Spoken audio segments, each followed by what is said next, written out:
Welcome back, ladies and gentlemen, to Senestech's channel, an agricultural biotechnology life science company managing animal population through fertility control. Joining us to discuss the recent financials, the earnings, a deep dive into the balance sheet and cap structure, Tom, the Chief Financial Officer. So first and foremost, welcome, sir. Thank you very much. Glad to be here. And a pleasure to get you on, because you guys are in a really fascinating industry. You've got a lot of fascinating numbers here through this tumultuous market. So let me just dive into this. As your sales increased 77% for 2022, breaking $1 million with gross profit for around 464K or 46%, which is pretty incredible. But you did have that net loss, which also increased about 9.7 million. Firstly, want to tell us about the segments driving this growth, and then we'll talk a little bit about what investors should be expecting through 2023. Sure. I think the first thing is you're looking at the growth. Yeah, 77% is great. It's not enough for us. We are seeking more. I'll put that right out there. We know that the market's there. We know that the growth is there. We've been really successful over the last couple of years. The year before that, it was actually over 100% growth. So the 77% growth, we love it. It's great, but it's not enough. As we look at where that's coming from, we have most of pest control products are used actually by pest control managers. However, we sell quite a few directly over the internet through our e-commerce site. So actually a little bit less than 1/2 of our sales are coming from individuals. They may be do-it-yourselfers, they may be small businesses, they may even be small pest managers who just want to buy it directly. So that's about under half of it, but growing very well and continuing to grow well.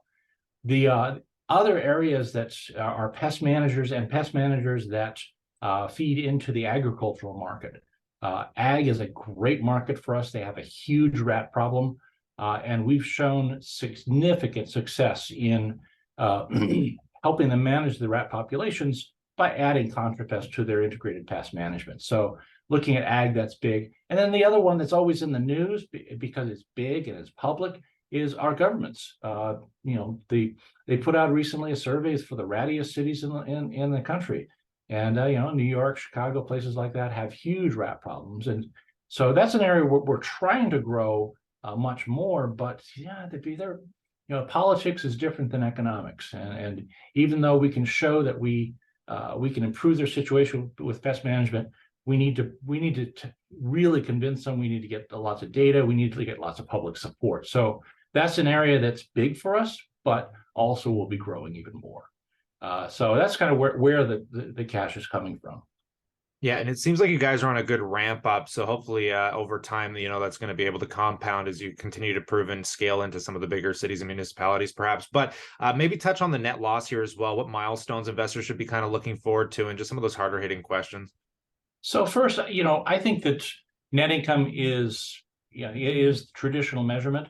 We actually manage the business based on what we call adjusted EBITDA, because that's cash. That's cash runs this business. And looking at the cash loss, it's been about $8.5 million. That's a little bit up from before. We were 6.9 in 2020, 7.8 in 21. We've been increasing it as we invest into customer acquisition, basically fueling growth, trying to get the message out, trying to make sure that everybody knows we're out there. Also developing some new products. Our original product basically was a standard bait station-based, ground-based bait. But one of the biggest pest populations is roof rats, and they rarely come to the ground. So we developed I'll call it a sipper almost, but the Elevate system, which is targeted for the above ground rat species that also is a huge pest, particularly in the southern part and in the agricultural area. So we've done some investment in that, and we're going to continue to invest in customer acquisition and in very near term new products, improvements to the product, improved delivery system. So that's really where the money's going. It's very controllable from our standpoint. The more we invest in customer acquisition, the more customers we get, and when we get a customer, we tend to keep them.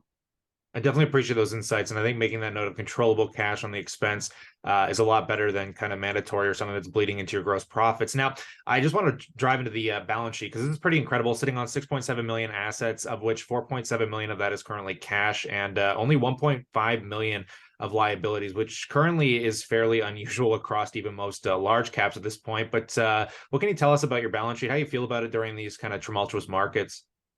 Well, I'm glad that we're not very interest rate sensitive right now. That's certainly true. We have not traditionally used much debt. It's just not something that a startup needs to do. We've had some equipment financing for some of our production equipment. Most of that, though, is on leases, and actually most of them have rolled off by now. So it's a very clean balance sheet from that standpoint. We don't have preferred shares. We don't have convertible debt. We didn't go the route of kind of some of the exotic financial instruments.